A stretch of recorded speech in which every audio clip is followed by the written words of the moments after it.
Ok. Entonces, el capítulo número 2 habla al respecto de necesidades de programación de riego, pero esta programación de riego, al revisar todos los documentales que existen en función a lo que es evapotranspiración, podemos indicar que este efecto de programación de riego, en primer lugar, analiza las necesidades hídricas de los cultivos. Estas necesidades hídricas del cultivo, en cuestiones generales, ¿qué podríamos decir? Que es la cantidad de agua que necesitan las plantas, ¿no? En función a su concepto o a su tema en general. Pero ¿cómo yo defino las necesidades hídricas de una planta? En primer lugar, conociendo lo que vimos en la unidad anterior, el fenómeno de la transpiración que tiene la planta y de la agua en vapor que pierde en el suelo. Entonces, ese fenómeno muy particular es conocido como evapotranspiración. Esa evapotranspiración es el elemento esencial para esta conceptualización. Todos los documentos técnicos y científicos que hablan sobre necesidades hídricas de los cultivos necesitan calcular la evapotranspiración. En algunos de los casos, en los artículos que tengo publicados y en los que estoy en revisión, necesariamente indicamos información sobre necesidades hídricas. Tengo uno en el 2017 que es la restricción hídrica del pasto Kinggrass, y estoy cerrando uno, bueno, ya pueden revisar uno en la revista Ciencia y Agricultura, que es de Colombia, y en la misma revista para el mes de septiembre, si no pasa nada, también aparece otro artículo que es fruto de las investigaciones que tenemos en la universidad con los estudiantes, e inclusive pues también están de autores de los artículos, pues uno de sus ex compañeros. Y asimismo se va a continuar porque la línea de investigación que yo manejo va específicamente en esta área. Entonces, al definir como tal estos aspectos, estas necesidades hídricas, como les decía, es lo que yo debo de conocer. ¿Sí? Es decir, definir lo que la planta necesita. Pero es muy difícil conocer lo que la planta necesita en función a sus necesidades. No solo lo digo yo, lo dice la revisión bibliográfica de otros autores desde por ahí del año 85, donde ya se comenzaron a hacer investigaciones más fuertes. La FAO también lo indica en todos sus documentales científicos, que es muy difícil medirle esto. Por lo tanto, uno de los elementos que trata de, digamos que, simplificar un poco este fenómeno, le hemos concebido como evapotranspiración. Sí, esta evapotranspiración es un fenómeno en el cual, como ustedes ven en la presentación, representa a la cantidad de agua perdida en forma de vapor a partir de una superficie cubierta de vegetación. Y a lo que respecta en evapotranspiración, por lo que si algunos de ustedes estuvieron revisando en el tiempo que no nos conectamos en clase, hay varios tipos de evapotranspiración. Hay la evapotranspiración referencial, hay la evapotranspiración potencial, que son las que se discuten mucho en algunos documentales. ¿Por qué? Porque cada uno de ellos da referencia a algún aspecto en específico según sus autores. Unos dicen que la evapotranspiración de referencia es justamente un dato que sirve como para determinar la cantidad de pérdida de vapor de una zona, ¿sí?, específica en donde puede existir como un medio de cobertura una superficie vegetal que tiene alrededor de 5 centímetros de altura, tipo gramínea, un pasto. Pero hay otros que dicen que no, que la evapotranspiración potencial es la mejor, porque analiza no solo aspectos de una vegetación en el suelo, sino que analiza más la información climática, que es la que me puede predecir, por eso dice potencial, lo que es la evapotranspiración. Entonces, estos elementos de evapotranspiración, jóvenes, son muy importantes para todos los estudios hidrológicos. En hidrología, pues ustedes para determinar la evapotranspiración de las cuencas, que también hay muchas investigaciones, me gustaría que en algún momento algunos de ustedes se incorporen en las tesis de ellos. Es muy fácil, el detalle es conseguir un equipo que me pueda responder con información climática en los diferentes puntos. Por ejemplo, nosotros tenemos la cuenca donde se encuentra la estación de la Católica, tenemos una cuenca, creo que esa es la cuenca baja, si no estoy equivocado, ¿no? Me faltaría un equipo en la cuenca media y en la cuenca alta. Entonces, por tranquilidad, yo podría determinar la evapotranspiración de referencia para la cuenca baja del río Garrapata, en este caso utilizando diferentes métodos de cálculo, el de Haber-Bosch, de Blaine y bueno, y un sinnúmero que tal vez ustedes puede que lo hayan visto en las demás asignaturas.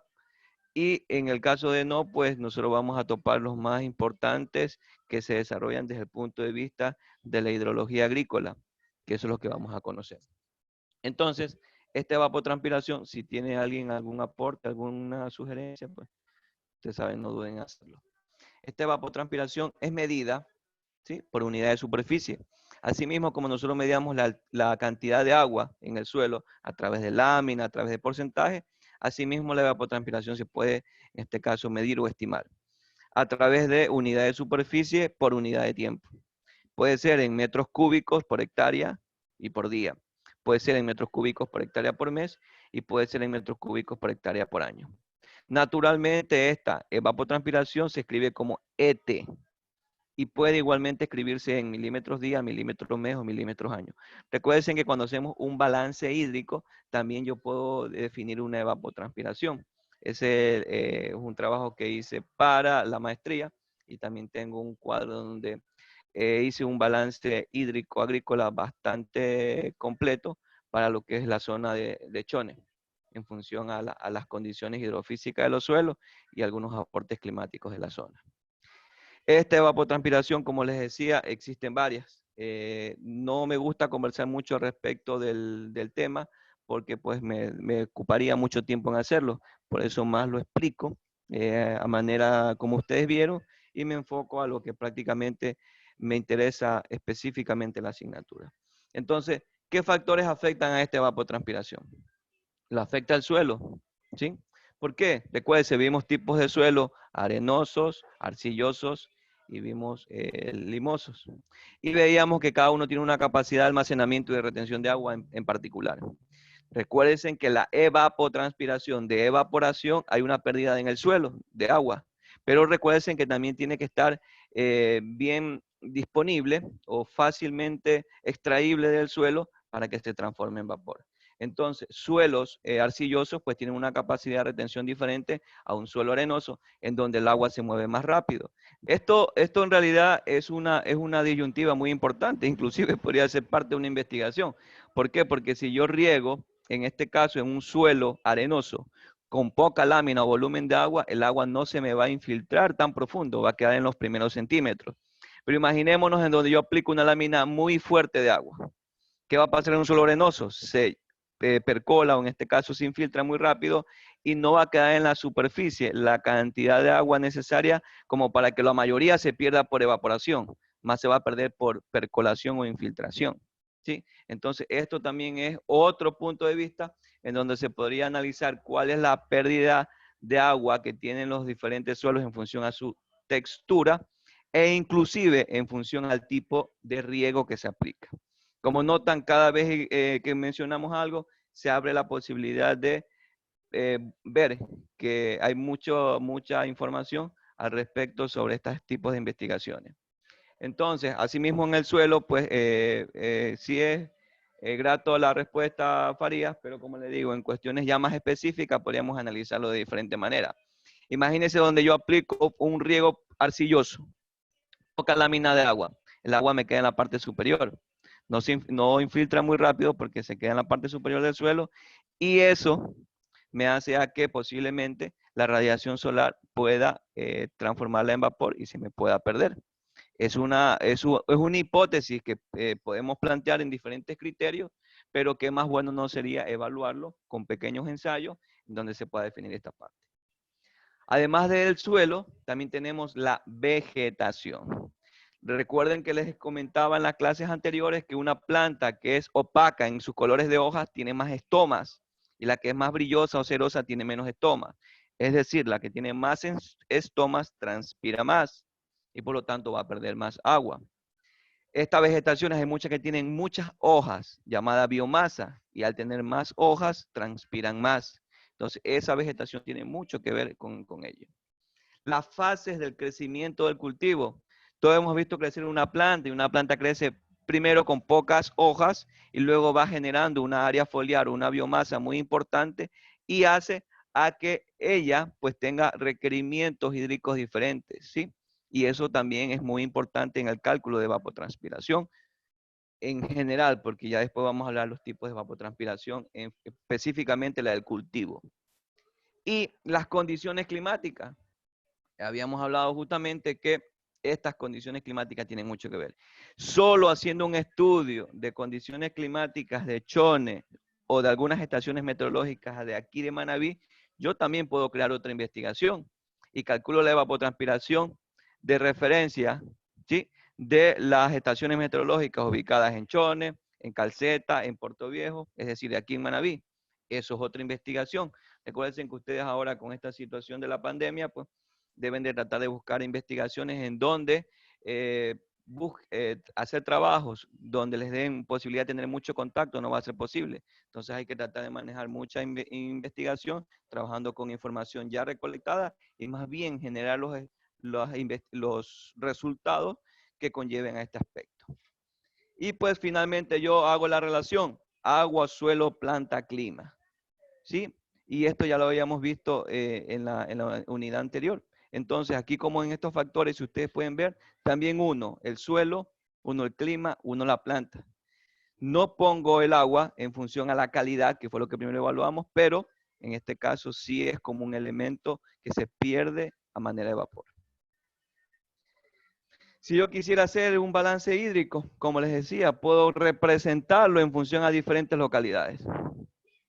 Esto también es muy apreciable y son muchas investigaciones. Lo que les puedo decir que esto hay mucho en internet al respecto.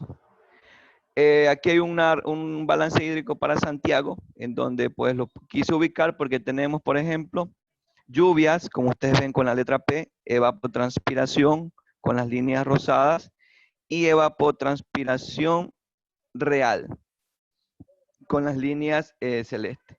¿Por qué se define ambas? La evapotranspiración en manera general puede ser de una zona, pero la evapotranspiración real puede ser en función a la necesidad de un cultivo como tal.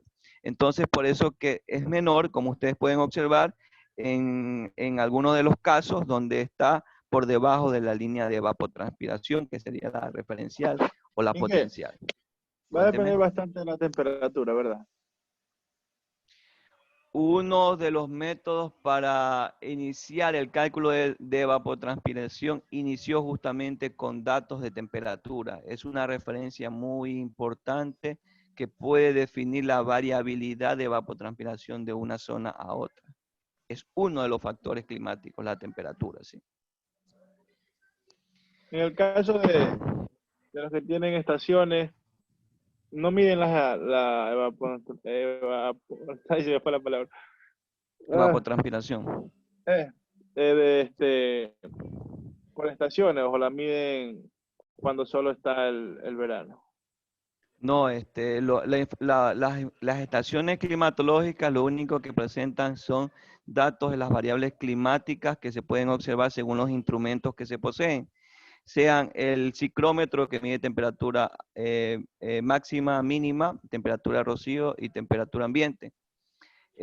Mide la precipitación tipo pluviómetro y pluviógrafo. El pluviómetro mide la cantidad y el pluviógrafo grafica y mide las intensidades. De ahí está el heliógrafo que mide las horas sol. Está la veleta para medir de velocidad del viento. Está el anemómetro para medir dirección de viento. Está la tina de evaporación, clase A, que es para medir la evaporación, que es un método de cálculo de evapotranspiración también. Y también tiene ahorita unos sensores de humedad en el suelo. En algunas estaciones ya la están ubicando. Pero solo reportan estos datos en cuestiones del instrumento. No hay una interpretación ni un análisis profundo al respecto. Y de ahí, como les decía, es la posibilidad de generar no tan solo proyectos de investigación, sino que también actividades de vinculación con la comunidad, en donde se le puede dar utilidad o interpretar los diferentes componentes climatológicos que representa cada zona y tal vez los efectos que puede causar en la cuestión de balance hídrico de algunas zonas. ¿Sí? ¿Alguien más? ¿No? Entonces podemos observar ahí que tenemos un periodo en donde hay presencia de agua puede ser un periodo lluvioso y como ustedes pueden ver el comportamiento pues es variable. En cada uno de los casos que vemos, que podemos ver que la cantidad de evapotranspiración pues es mayor en el mes de enero, febrero, marzo, abril, prácticamente hasta mitad. Hay una recarga de humedad, es decir, es una lluvia que hay a partir de mediados de abril hasta los primeros días de agosto, por lo que se puede ver. Y de ahí, pues, hay en celeste mucho uso de agua en función, podría ser a lo que necesita el cultivo. Y pues al final del año, desde septiembre en adelante, nuevamente el cultivo comienza a tener déficits. No, perdón. El cultivo estaría por debajo de la evapotranspiración general en el caso de que, según la recarga de humedad que no se ve muy bien, podría ser que también en esos meses le falte agua. Pero los únicos meses que se recargaría agua para esa zona estarían entre mitad de abril hasta agosto. Y después el resto serían consumos por parte de la planta. Así también podemos observar en Ecuador. Hay algo así. Por lo que tengo entendido, ahora quieren hacer en la tesis de maestría que tenemos en la Universidad en Hidráulica algunas investigaciones al respecto. Y en realidad pues, es muy importante, ya que no hay mucha información. Lo que les puedo indicar es que estoy haciendo una revisión para unas correcciones de otro artículo y pues necesito unos datos de evapotranspiración de algunos lugares. Y pude encontrar una investigación en el año 2006 en donde pues estudiaron la cuestión de evapotranspiración para la cuestión del litoral costa, específicamente más lo hicieron en Manabí porque eso es la estación de Puerto Viejo de la técnica y otra estación más, y una de la sierra, donde hacen un ajuste, una ecuación. Fuera importante que lo revisaran. También es adecuado hacerlo porque hay que buscar diferentes métodos para poder llegar a los resultados y que te den mayor seguridad. Pero no tenemos mucha investigación. De ahí el año pasado hice una ponencia en un congreso en donde también evaluamos evapotranspiración de referencia, pero fue para Calceta, para la estación de la SPAN, donde hicimos unas comparaciones del método de Pigman con el método de cubeta vaporimétrica, que van a ser uno de los métodos que ustedes van a aprender, en donde pues definíamos algunos aspectos importantes y pues así se pueden generar para diferentes localidades e inclusive hicimos un trabajo con los estudiantes de Puerto Viejo para el estrés en la planta en función a la temperatura y podíamos medir la evapotranspiración diaria del mes de enero en función a los datos que reportaba la estación y si hay una variabilidad muy importante. Creo que también se podría hacer unas investigaciones en donde podríamos ver el margen de variabilidad que tiene en un mes la evapotranspiración y cómo se acomoda la evapotranspiración promedio, en este caso de las zonas.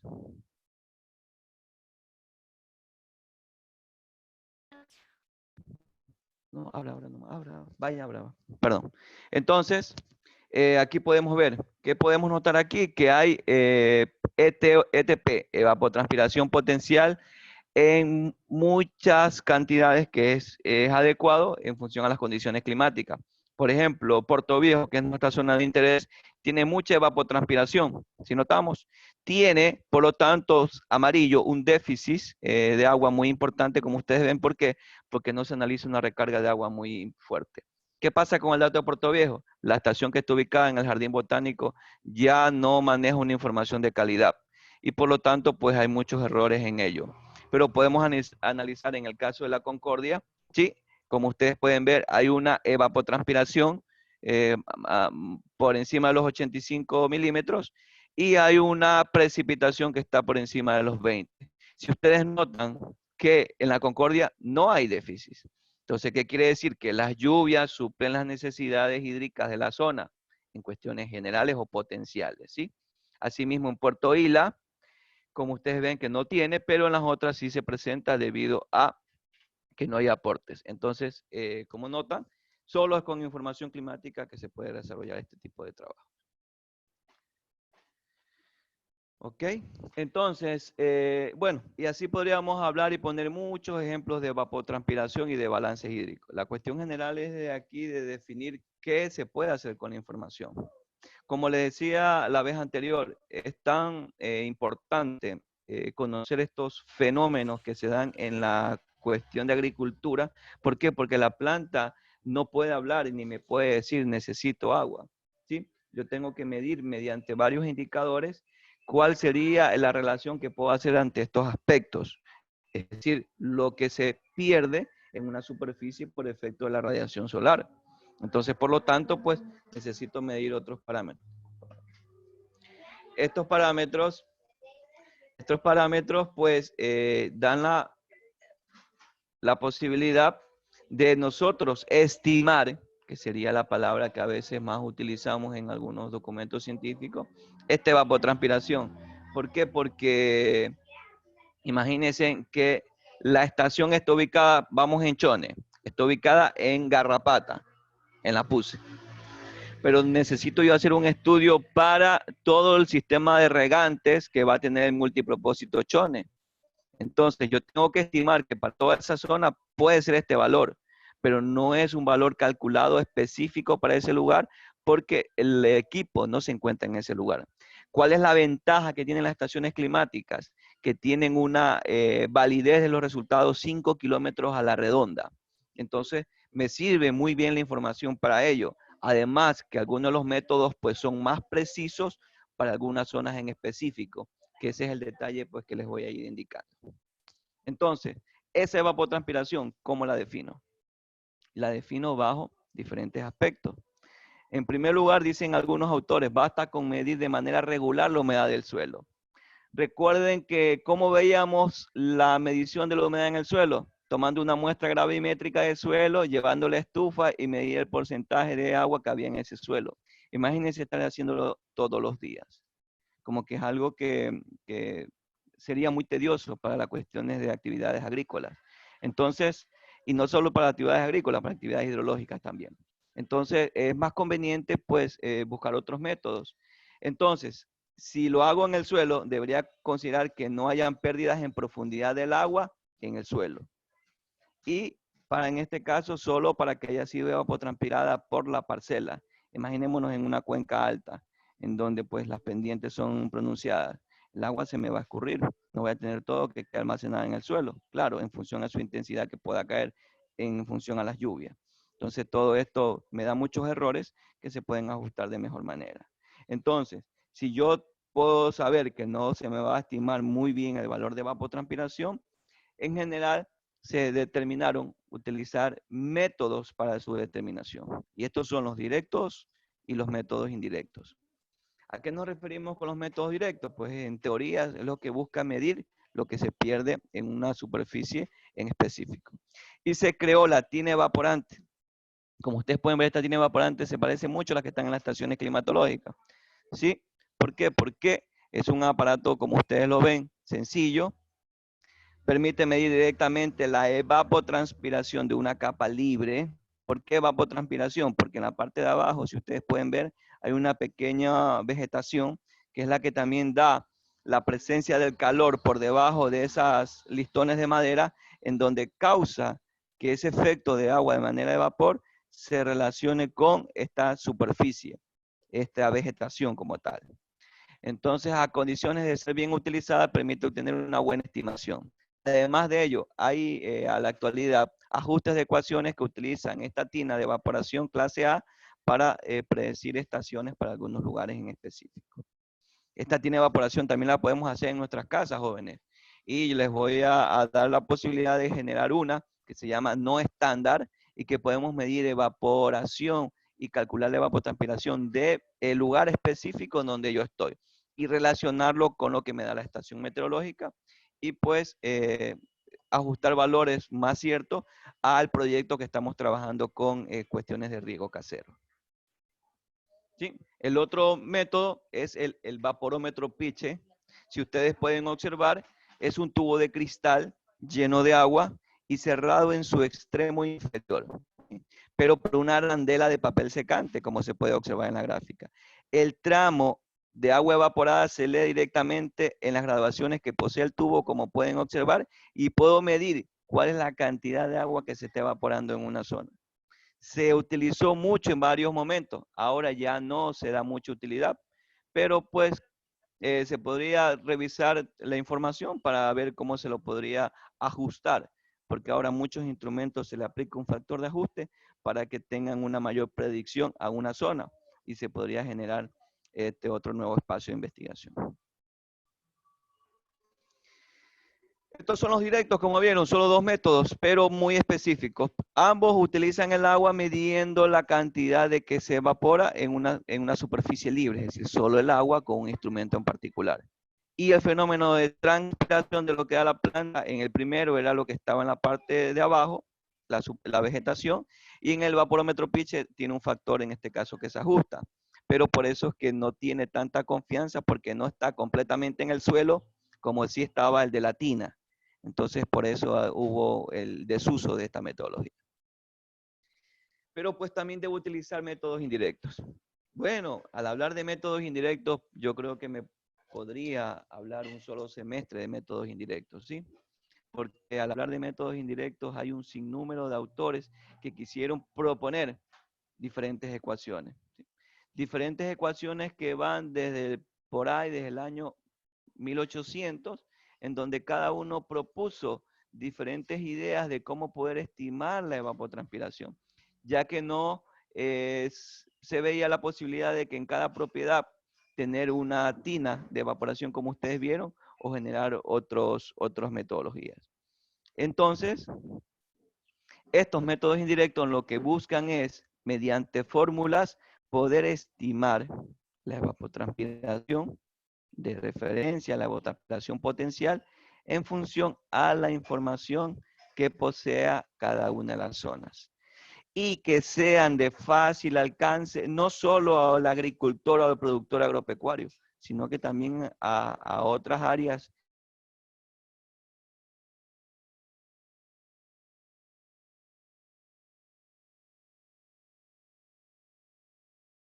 Por eso existen software en donde pues se da la posibilidad de poder calcular esta evapotranspiración, ¿sí? Con información que se pueda tener disponible en las estaciones climáticas. Pero ahí está el detalle. Muchas estaciones climáticas no tienen toda la información, como preguntaba Kevin. Entonces, a la actualidad existen estaciones meteorológicas portátiles. Les cuento que son muy importantes. Hay personas que ya están implementándolo. Por ejemplo, la SPOL en Guayaquil, en todo su campus, tiene implementado estaciones móviles y eso hace a que sea una de las universidades pues, mejor en vista en cuestiones de investigación, ya que manejan el área de ciencias biológicas y relacionan muchos aspectos de comportamiento climático con algunas seres vivientes, que son las diferentes carreras de formación que ellos tienen. Son estaciones muy útiles, están muy validadas y se pueden generar mucha investigación a través de ellas y que sea la base de datos para luego proyectos, consultorías, trabajos particulares hacia el área que lo necesite, no solo para la agricultura, sino para otras áreas en general. Ahora bien, estos métodos indirectos, ¿cuáles son? Son varios. No solo los 4 que ustedes observan aquí. Hay una lista muy importante, desde el Hagrevas, que fue el primero, creo que en hidrología lo utilizan mucho. Hay el de SAMI, hay la unión de Hagrevas y SAMI. Hay la de, ahora estaba viendo unos que hicieron en unas comparaciones en otros lugares. En Argentina han hecho comparaciones, aquí mismo en Ecuador, con varios métodos, porque esos métodos solo trabajan con información de temperatura, ¿sí? Pero el efecto de la evapotranspiración, jóvenes, no solo lo da la temperatura. Imaginémonos que yo tenga mucha radiación. Ahora sol, se me eleven las temperaturas del lugar, pero que no haya movimiento de aire en ese lugar. ¿Cómo se me va a mover el vapor? El vapor no se me va a mover. Entonces necesito la presencia del aire, del viento, para que ese valor pues influya o tenga efecto. Entonces, muchos autores que han mejorado estos métodos indirectos definen el uso de varios elementos climáticos que dan la posibilidad de que la estimación de la evapotranspiración sea más precisa, ¿sí? Entonces, de ahí viene el historial de los métodos indirectos. y uno de los iniciales fue el de Blaney, luego el de Cleaver, ahí el de Blaney-Cleaver, y de ahí pues se generaron el sinnúmero de métodos que existen. Informalmente hay como 10, informalmente hay algunos, podría decir que tendríamos alrededor de más de 15 métodos para estimar indirectamente la evapotranspiración, y es el uso de las investigaciones mucho ahora en la cuestión de uso eficiente del agua, porque lo primero que observamos es qué método se utiliza para ello. En el caso nuestro vamos a trabajar con el método de Blanner-Cleaver, el método de radiación, el método de cubeta y el método de Pegman-Montet modificado por la FAO. ¿Por qué esos 4 métodos? En cuestiones generales son los que más se ajustan a las condiciones de hemisferios norte y sur para cuestiones generales, es decir, hemisferios norte, sur y trópicos o centro del planeta o línea ecuatorial como somos nosotros, y además del de cubeta, que es el método referencial en donde se puede trabajar en investigaciones específicas en cada una de las zonas. Los otros métodos, con que ustedes entiendan estos 4, les aseguro que los demás métodos pues, ustedes los van a entender con mucha facilidad. En general, puede suceder esto, jóvenes. Yo puedo calcular la evapotranspiración, ¿sí? Y me pueden generar diferentes resultados calculados por cada uno de los métodos, ¿sí? Porque eso representa, en realidad eso representa. Como tal, no solo en esta gráfica, voy a salir un ratito de la clase y les voy a mostrar un artículo en donde estaba revisándolo para aquí está, no, para la discusión de una publicación, y tiene el cálculo de la evapotranspiración para varios métodos. Aquí está. No me demoro mucho porque estoy fresquito con este archivo. Ya lo encontré. Entonces, ya le voy a proyectar. Les comparto en la pantalla el artículo. Paper, aquí está. Entonces, si pueden observar, es el paper en donde, aquí está. Dice, comparación de métodos para determinar evapotranspiración y la oportunidad de riego en un cultivo, un nopal. Así rápido, aquí están los métodos. Utilizaron 3 métodos: Pegman-Montet, Duaren-Pruitt y Habre-Vas-Isami. ¿Sí? Cada uno de los métodos con la información climática en este artículo pues representa diferentes resultados. ¿Sí? Aquí está la fórmula de Pegman que vamos a trabajar. La de Habre-Vas-Isami no la utilizo, pero como ustedes pueden ver, solo utiliza temperaturas, media, máxima y mínima, es muy sencilla. La de Duaren y Pruitt me parece una fórmula muy básica, parecida a la de Blaney y Cleaver, por eso pues no las utilizo porque ya tengo la de Blaney en general. Tanque vaporimétrico que también vamos a trabajar, que esta fórmula es muy sencilla, la vamos a ver después. Y en los resultados, les quería mostrar la imagen, vean. Ahí están las imágenes, jóvenes, como ustedes pueden ver el comportamiento de los cálculos de ETO bajo los 3 métodos. ¿Sí pueden observar? Tengo cuenca baja, miren, es un estudio donde lo hicieron en la cuenca baja y cuenca media de un lugar. Vean los comportamientos de evapotranspiración por los 3 métodos. Ninguno de los resultados son iguales. Asimismo, para la cuenca media, ¿sí pueden observar? En función a los diferentes meses del año. ¿Sí? Cuenca alta, cuenca media, solo se hicieron de estas 2 y ahí hacen un estudio de comparación de métodos. Como pueden observar, entonces, esto me da la posibilidad de poder estudiar métodos diferentes para poder buscar el más preciso para cada una de las localidades. De verdad que me preocupa un poquito. Sí me están entendiendo porque cuando hablo de evapotranspiración pues me inspiro mucho. ¿Sí? ¿Estamos hasta ahí? Ingeniero, en este caso del método de Pegman, solo es Pegman, no estaba involucrado ningún otro más, por lo que veo que dice evapotranspiración, me imagino máxima, mínima y la promedio. Claro, esta imagen de aquí es uno de los primeros métodos que se utilizó, pero ya Pegman ya no se trabaja a la actualidad porque la última modificación de Penman es el que muestra la FAO, en donde pues me da mayor precisión.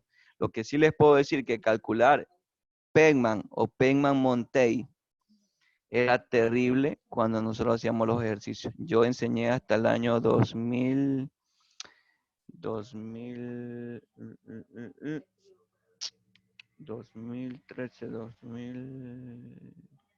2015 creo. No, 2013, 14. Hasta 2014 yo enseñé a calcular con Penman y Penman-Montey. Pero era terrible calcular con ese método. Se utilizaban muchas tablas, era muy confuso el procedimiento, hasta que FAO la mejoró y la publicó. Entonces ya de ahí en adelante trabajamos con la Penman-Montey FAO.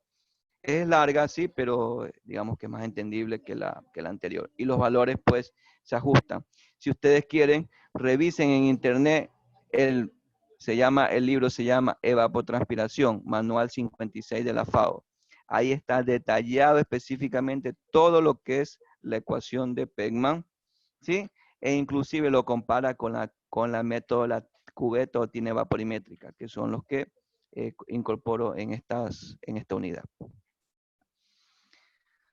Ahora bien, por favor, antes de iniciar con este método, tengan a la mano las tablitas que les pasé ayer en la plataforma para poder desarrollar estos primeros cálculos. Entonces, como pudimos ver, los métodos para estimar evapotranspiración, pues, se pueden calcular bajo representación en milímetros días, milímetros mes o milímetros año. En el caso de los que vamos a utilizar, normalmente se da en milímetros días y en milímetros mes, ¿sí? Pero se puede, digamos que llevar a las otras requerimientos en función a la información que uno requiere. En el caso del primer método, el método de Blanet-Kleeder, pues es un método generado por ahí por los años 1840, por ahí está, en donde pues estos autores hicieron una revisión bibliográfica para ajustar y estimar la evapotranspiración de una zona, en donde pues utilizaron los elementos que ustedes pueden ver. En este caso pueden anotar la fórmula si desean, para ya mismo revisar en los cálculos. Parte de la fórmula de factor de Blanet-Kleeder es igual a P, que es un tanto por uno de horas diurnas del mes respecto a las totales, que es el uso de una tabla. 0,46, que es un valor constante en la fórmula, posiblemente puede ser el 46% de la temperatura media mensual.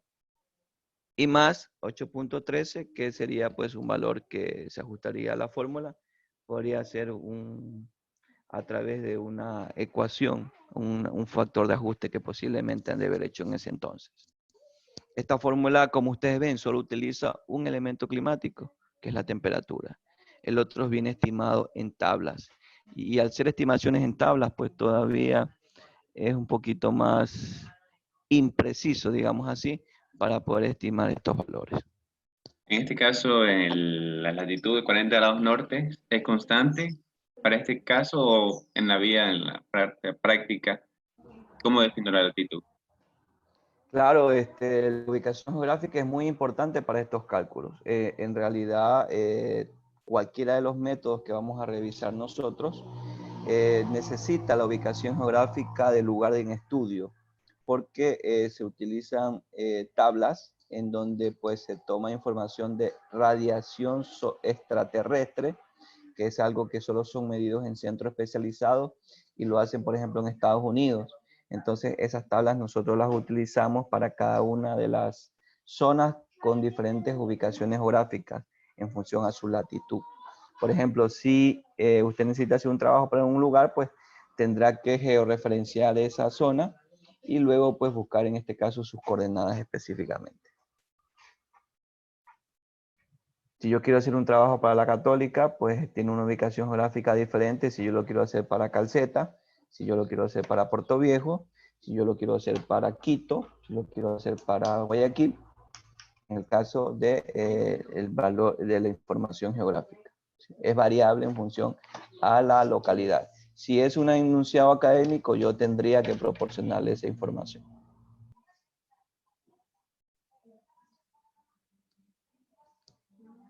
Y la velocidad del viento, como ustedes pueden observar ahí, es medida en las estaciones. Ahí hay una gran disyuntiva cuando lo calculamos bajo diferentes métodos.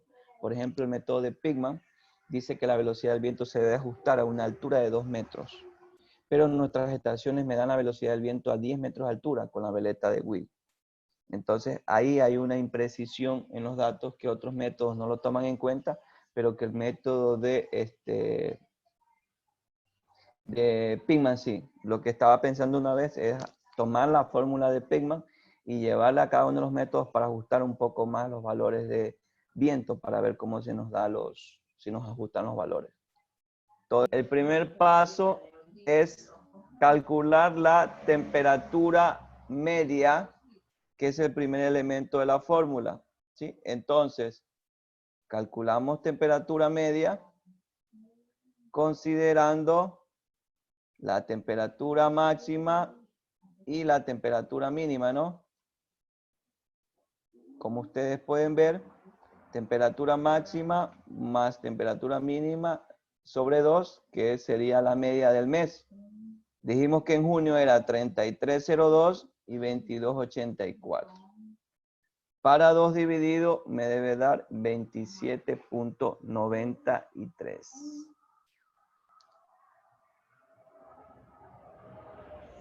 ¿Sí? Todos llegan hasta ahí, me avisan. Ese es el promedio de la temperatura que utiliza el método. Las estaciones climáticas me dan la información de temperatura máxima y de temperatura mínima. La media, algunas las proporcionan porque solo es la misma operación que ustedes ven y algunas otras no, solo queda ese valor. Entonces, por eso que yo la necesito llevar a esa unidad de media.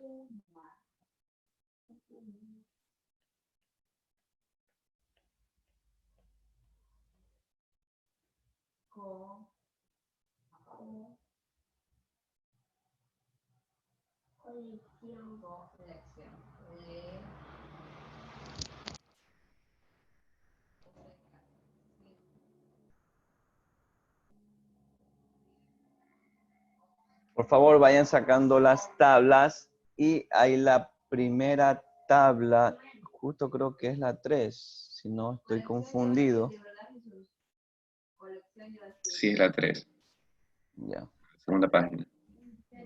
Exactamente lo que envié ayer. Sí, la segunda página de los archivos que envié ayer para calcular ETO. Está la tabla 3 y buscamos para el mes de junio, ¿sí? Para 40 grados norte. Debe de darles el valor de P es 0.34. ¿Sí? Kevin, sí, el cálculo es para cada mes mismo. Cada mes hay que hacer este procedimiento. No es un valor exactamente igual. Es que la temperatura cambia cada mes. Por ejemplo, en febrero siempre suele estar así como que entre 32 máxima y unos 24 mínimas. Y ya en julio, agosto, la mínima varía hasta 19, ¿verdad? Claro, 20. y aparte de eso, también los otros datos que se utilizan en la fórmula, el valor P también es variable para los meses, según la ubicación geográfica. El valor N sobre N, que eso ya vamos a ver. Es decir, todo cambia. Los meses como más frescos son así como que junio, julio, agosto. Ahí de nuevo vuelve a subir la temperatura ya en septiembre, octubre.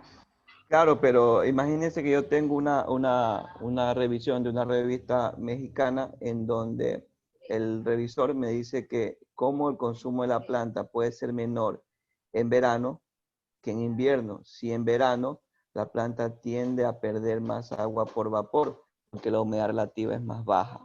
Entonces estoy revisando los datos, que es otra revisión que tengo. Pero el valor de F, hasta ahí quiero que lleguen todos. Calcular F es igual a P 0.34 por 0.46 por la temperatura media, que es 27.93, y más el factor, que es 8.13. Si todos llegan hasta 7.12, hasta ahí estamos correctos con todos. Me indican hasta ahí, porfa. Ya.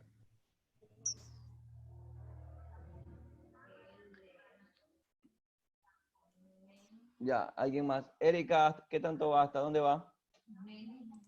Ya terminé, Inge. ¿Qué parte? ¿Hasta dónde? Hasta la F. Ya calculé Ya, yo. ya listo.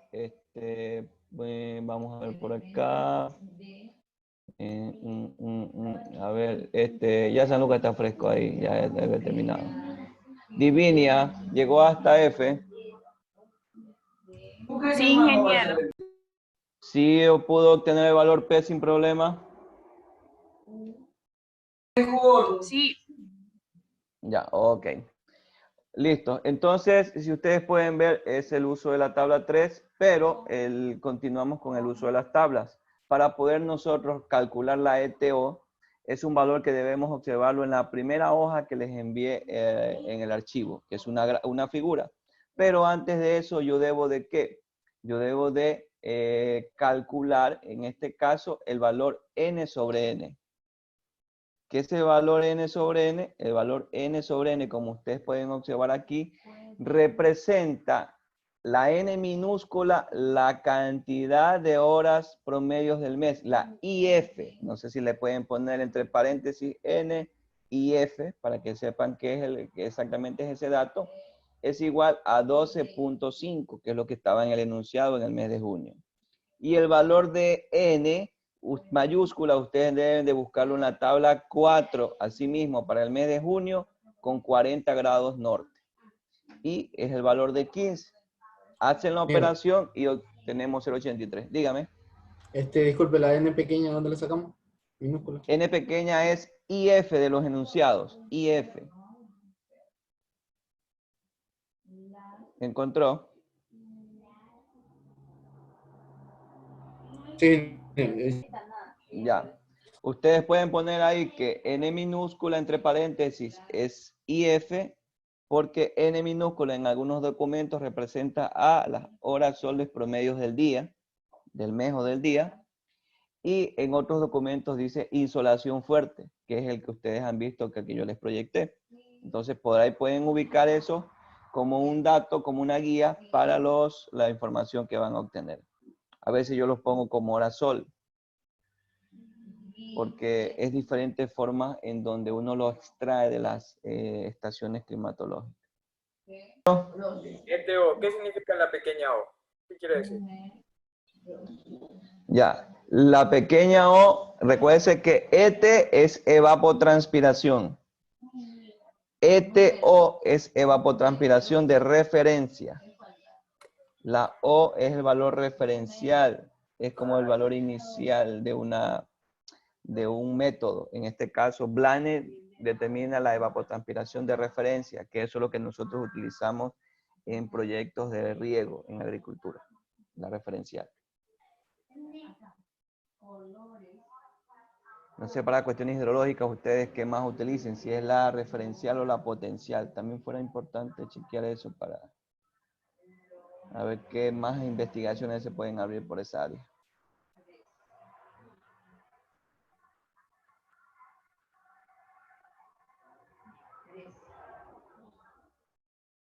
Me indican cuando ya estamos todos en 0.83 para cambiar a la tabla. ¿Ya? ¿Estamos todos entonces? ¿Sí? Ok. Entonces, vamos con la tabla. Voy a trabajar con la misma tabla que tienen ustedes. ¿Sí? Por favor, todos pongan a la mano la primera hojita, que es una figura, ¿sí? En donde vamos a obtener todos esos datos que ustedes han visto ahí, que no saben dónde aparecen. Ya lo vamos a observar. Todos deben tenerlas a la mano. Aquí estamos, ya. Ok, ver pantalla completa. No, modo lectura. Modo lectura, me da mejor modo lectura. Exactamente. Ya, entonces, ahora sí, vamos a explicarles el uso de la tabla. Todos lo observan, ¿no? ¿Sí? Listo. Sí. Entonces, aquí tenemos, jóvenes. ¿Qué decía la cuestión del primer dato que me decían uno que era valoración media era, ¿no? El de la primera diapositiva. Sí, ETO dice valoración media, ya. Sí. Ese valor de valoración media, un ratito que se me desconfiguró porque lo abrí por acá. Acá está. Ya. ese valor de valoración media que dice después de cálculo de TO es la humedad relativa. Vean cuál es el valor de humedad relativa del mes de junio, por favor. Creo que era 35. 30. 30. Ya, 30. Entonces, vean en este rango en donde yo me encuentro, entre 20 a 50. Es decir, que entre 20 a 50 se encuentra mi valor de la humedad relativa del mes de junio. Por lo tanto, mi valoración de la humedad relativa es media. ¿Sí? ¿Me entendieron hasta ahí? Sí. Ya. Ok. Entonces, luego que yo ajuste, dése cuenta que las humedades van en función a columnas. Entonces, debería escoger la columna del centro, en donde hay todavía 3 cuadrantes.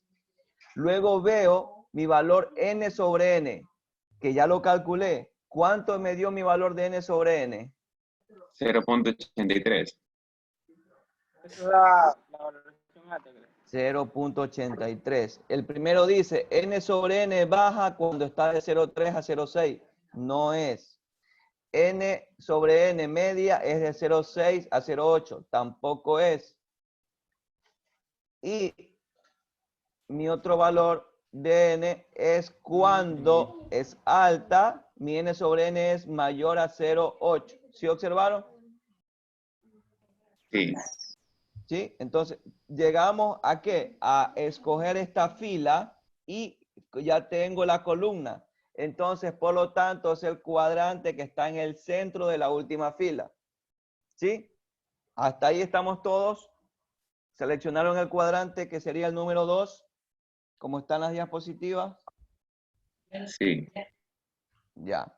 Luego de ello, ¿qué más tengo de información que debo utilizar?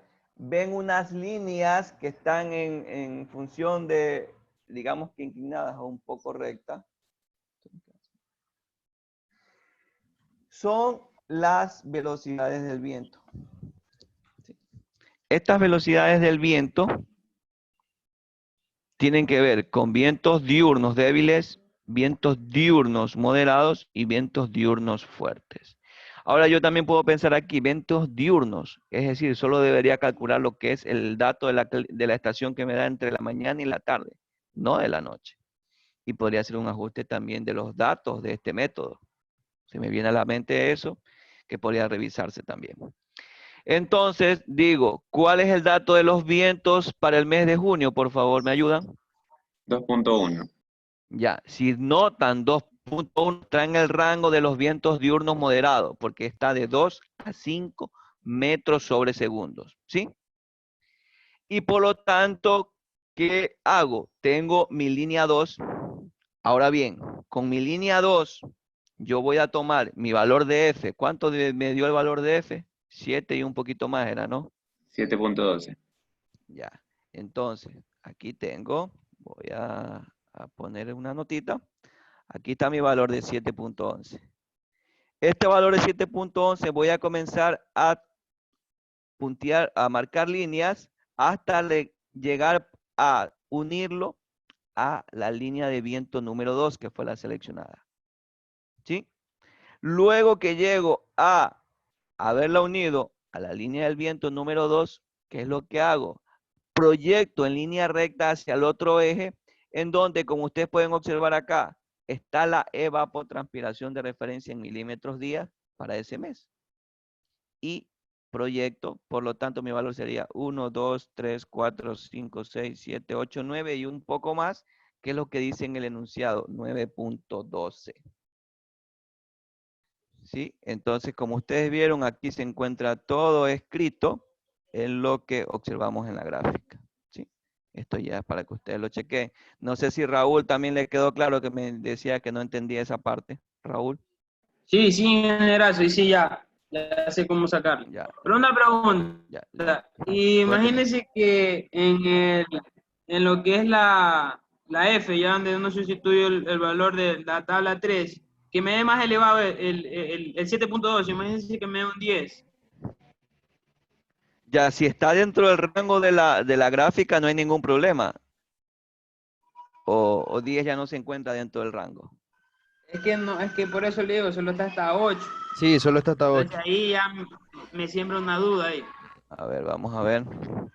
Ya. Normalmente por los cálculos que hemos hecho, el valor no puede ser mayor a él, ¿sí? No puede ser mayor a 8. Ahí debería haber algún error en los cálculos previos a ello que ustedes han de haber hecho, pero no puede ser mayor de 8. Eso sí, escríbalo, anótelo, sacramentelo.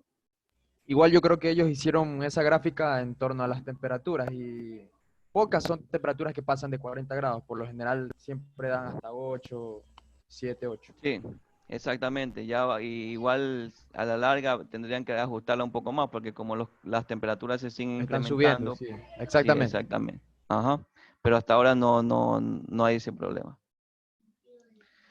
Ya, entonces, como nos faltaba esta última parte que estaba por acá, acá estoy, y vimos esto, la última diapositiva que dice la observación del método, y con esto cerramos. Este método solo se aplica cuando tenemos únicos datos concretos de temperatura. A veces hay fincas, propiedades que tienen archivados información de temperatura porque tienen un instrumento que han tenido y han registrado información porque han tenido alguna camaronera, alguna actividad donde hayan tenido que registrar temperaturas. ¿Por qué? Porque los datos de humedad, de hora sol y de viento pueden ser estimados de las estaciones más cercanas que pueden estar a ese lugar, ¿sí? Además de eso, se aplica solo a periodos de un mes natural.